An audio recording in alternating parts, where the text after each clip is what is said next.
Okay, so let's start off by talking about your work. Do you work or do you study? Well, I'm currently working. I finished my studies 2 years ago, so I'm currently working as a pharmacist. And where do you currently work? I currently work in Dublin. I came in Dublin a few months ago. I worked previously in Romania from where I am. And why did you choose that career? Well, I think my mother has some influences on me. So she's an assistant, and she always thought that pharmacy will suit me, and it's an easy job and a respected job. So she kind of pushed me to do pharmacy. So I chose pharmacy in the end. And do you enjoy your job?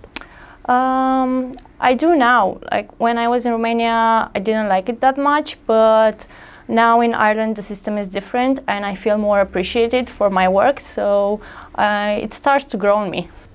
Good. So now let's talk about your hometown. Okay, so where are you from? I am from a small town in Romania, so I grew up in a really small town and then I moved to a larger city near to my town, and it's called Negrești. So it's difficult for foreigners to pronounce it. And do you like your hometown? I didn't like it when I was a child. I like it now because it's a small town, a small community where you can raise your children with no problems, with no bad influences. So it's a good place where you can grow up and be a decent person. Good. And how often do you visit your hometown? Now that I'm living in Ireland, probably I will visit it. Well, I will visit once or twice a year. But when I lived in the other city in Iași, I went to Negrești maybe twice a month. And how do you think your hometown could be improved? Well, because it's a small community, maybe just improve the job offers, try to raise the local economy. Most of the people that are living there are farmers or they are working in construction, so maybe just improve that part and they can live better. Now let's talk about your childhood. Did you have a nice childhood? Yes, I did. Like I said, it was a small community, so my parents knew every neighbors that we had. They weren't afraid to leave me with kids on the street just to play or let me out in the night going with my friends to have some fun. So it was nice. What is your first memory? My first memory is a funny one. I was 2 years and a half and I ran from my grandparents' house to go to kindergarten where my aunt was going, so I missed her so much that I ran out of the house and come back with her a few hours later. And when you were a child, what did you want to be when you grew up? I always loved medicine, pharmacy, science in general, so I knew I would be a biology teacher, a doctor, a pharmacist, something that related with the science part. And what hobbies did you have as when a you were child? Well, I tried a lot of hobbies. I tried singing, I tried sports, I did actually karate. I did a lot of them, but I never found one that it suits me 100%. So I don't think I have a hobby. Okay, good. All right, that's the end of part 1. We're going to move on to part 2 now. So what I'm going to do is I'm going to show you a cue card with a topic on it. You should read that cue card and you will have 1 minute to prepare an answer. After that 1 minute, I'll let you know when the 1 minute is up, and you should speak about the topic on the cue card for up to 2 minutes. Okay. Is that okay? All right. There's the cue card. I'll start the stopwatch.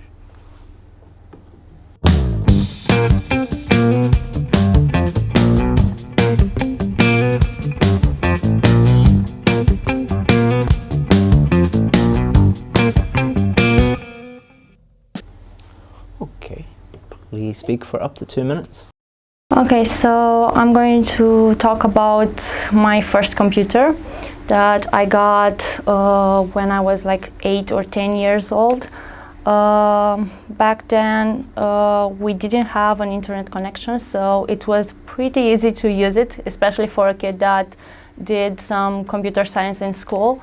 So basically I used it only for basic games that I already had pre-installed on my system, listen to music, movies that I borrowed from my friends. It wasn't hard for me to learn computer science on that one, because with the develop of the technology, we got also a computer, internet connection in our house. So practically, I started to grow up on the same time with the technology.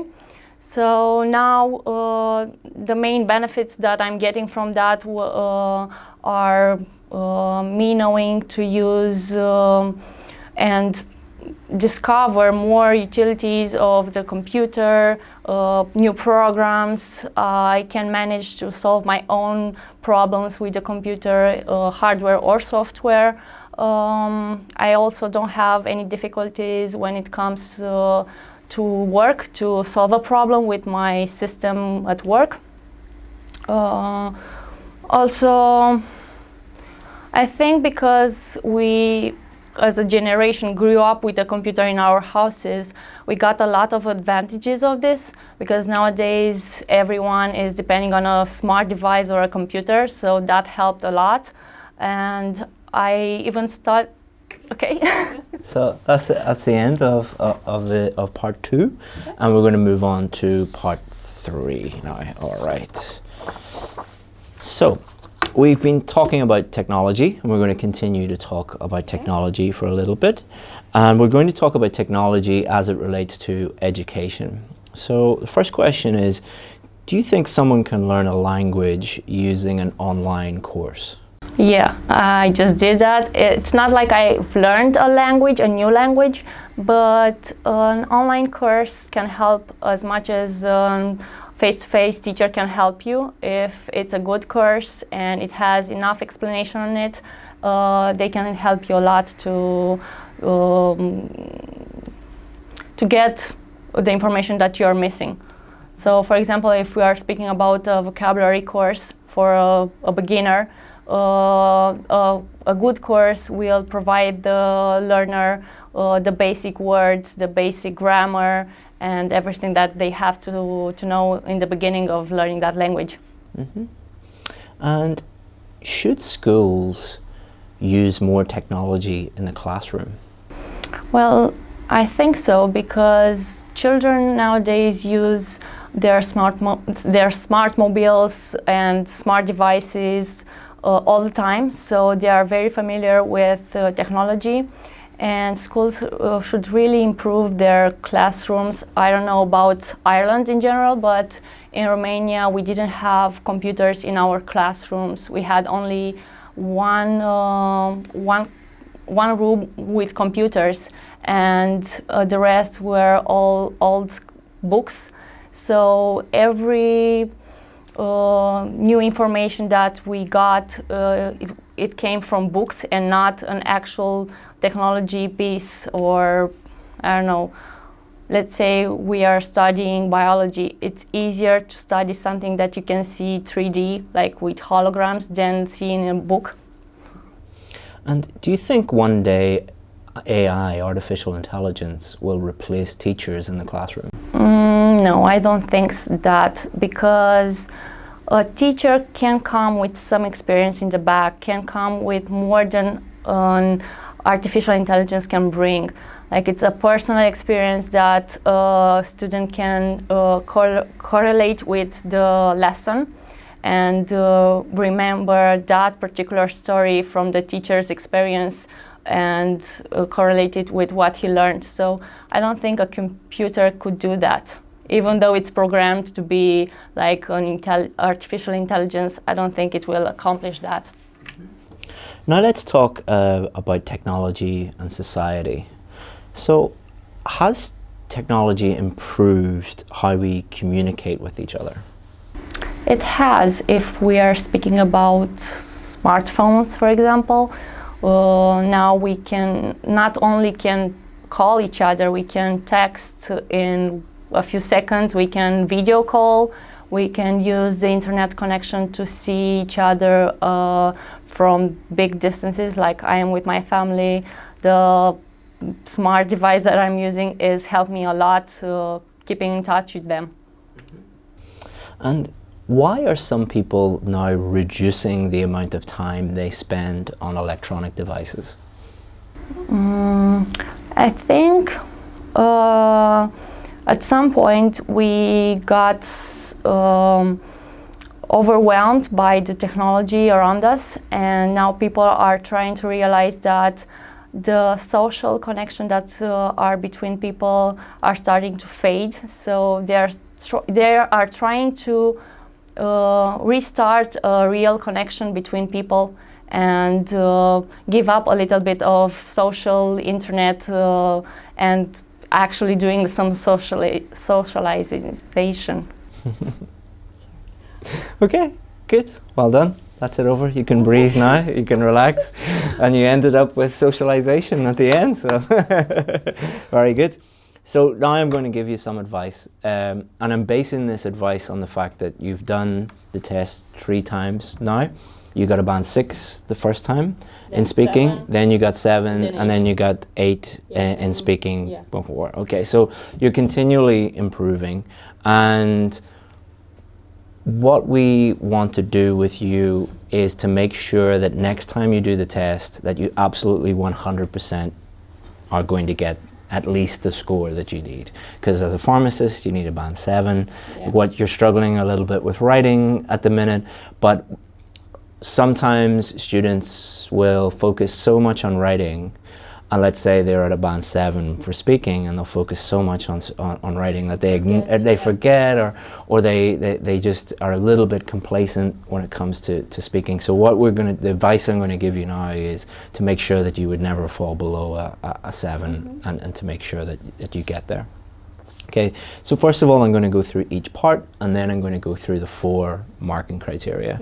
So you did something in part 1, which is very, very common, where you were a little bit nervous in the beginning. So when we're talking about work, you were a little bit more hesitant, shorter answers, and that is totally normal. And most examiners will expect that, because part 1 is important, but it is designed to let you ease into the test and to let you warm up. So that's why they ask you questions about work, about your hometown, about your home, which, you know, are quite easy questions to try and get you warmed up.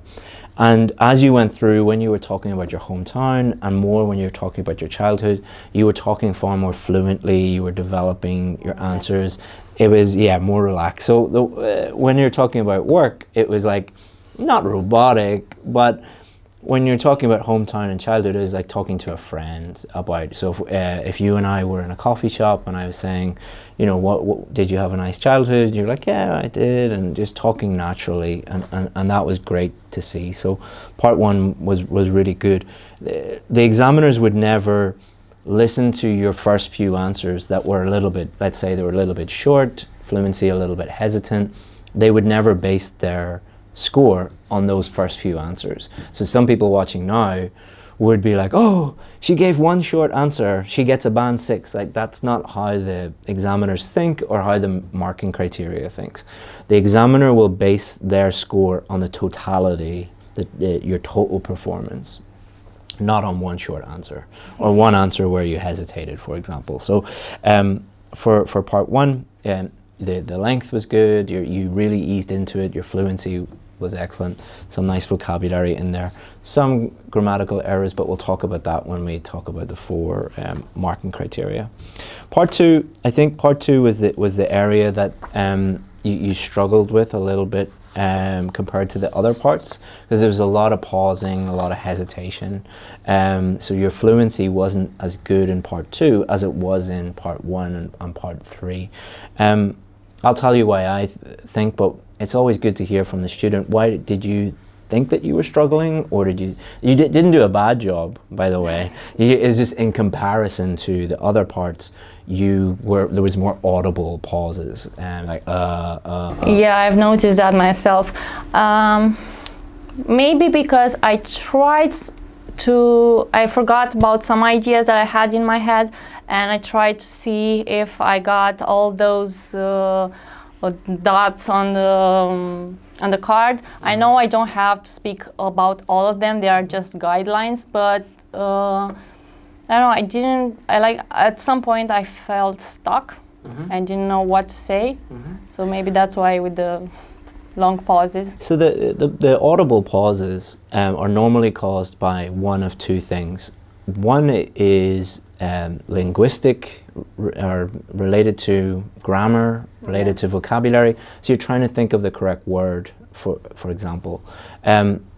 The other one is related to ideas, people trying to think of content, basically, things to say. Was it linguistic? Were you trying to think of the correct vocabulary and grammar, or was it just ideas? Ideas, yeah. So the examiner will also notice that, because if you are constantly stopping because you're trying to think of the correct verb tense or trying to think of the correct vocabulary, that's a signal to the examiner that you have a problem with the English language. If you're just pausing because you're just trying to think of the next thing to say, that's not really a problem with the English language, it's more of a problem with the subject and the topic. So the examiner should take that into account. But one of the things that I noticed that you did, which normally causes a drop in fluency related to content, is you listed a lot of things. So you're like, so for example, it could be, I went to the shop and I got bananas and apple and cheese and cereal, and they're trying to think of the next thing and the next thing and the next thing. It's much easier just to pick one of those things. So you're talking about software versus hardware, and go a little bit deeper into that and tell like a story related to that or example related to that. Because I think a lot of people go through part 2 and they're just like, okay, I need to talk about this. Let's list a lot of things about that. Then this, list a lot of things, and then you run out of time or run out of things to say. So I think when you're doing the real test, don't be afraid to go very deep into one thing. And especially pick one thing that you're comfortable talking about. Like, for example, I got, when I was a little girl, I got Windows 2000 or something like that, and how the changes that it made were blah, blah, blah, blah, blah. And I really learned a lot about programming through that. So that's much better than we had Windows and we had Adobe and we had this and we had this and we had this. You see what I mean? That just makes it easier for you to be more fluent. And so I think that's the only, in terms of fluency and coherence, that's the only area of concern that I would have. You weren't, like, your fluency wasn't terrible, but we're just making sure that you would never go below a 7. And if that topic sounds like something you know a lot about, but if you got another topic that you don't like, that could turn into a problem for you. And it's part 2 is such a big part of the test, that if you get a topic you aren't comfortable with, plus you're trying to think of content, that can really drag down your fluency scores. So that would be my main bit of advice, to go deep on a few things you feel comfortable talking about, rather than trying to list everything. And examples and stories are great. Like the story you told about when you were a little girl running after your auntie, you were very, very, very fluent because you're just talking naturally. It's much easier to talk about something you know about than to try and think of something completely abstract and to list lots of things. But overall, I thought it was good because you got to the 2 minutes. Most people don't get to the 2 minutes, and speaking in a foreign language for 2 minutes is not easy. For part 3, I think you did really, really well. For part 3, you had no problems with any of the questions, and a lot of the questions, like for example, will AI replace teachers? Why are some people reducing their time on their electronic? Those are difficult questions. And the examiners will, if they think that you are, a 7 or a band 8 or a band 9, they'll ask you more and more difficult questions to see if they can stretch you and really test you. So if you get difficult questions, that's a good thing. Be happy. If they ask you really simple questions, like, you know, then you might have a problem. But you coped very, very well with those questions. I like the way that you answered the questions, gave an explanation, gave an example to help you fully answer, fully develop the question. So part 3, you finished very, very strongly. And in the test, don't be afraid to keep going in part 3, or you should keep going in part 3, because people often feel tired and they just want it to be over. So they give very short answers for part 3. Often people do that subconsciously as well, because they're just like, oh, I'm sick of this. But you did a really good job on development. Development is the most important thing, I think. Apart from the 4 marking criteria, development in part 3 is the most important thing, and you did a good job with that. So well done. Let's talk about 4 marking criteria. Your strongest area is pronunciation. Like many Romanian students, the clarity of what you're saying is very, very good.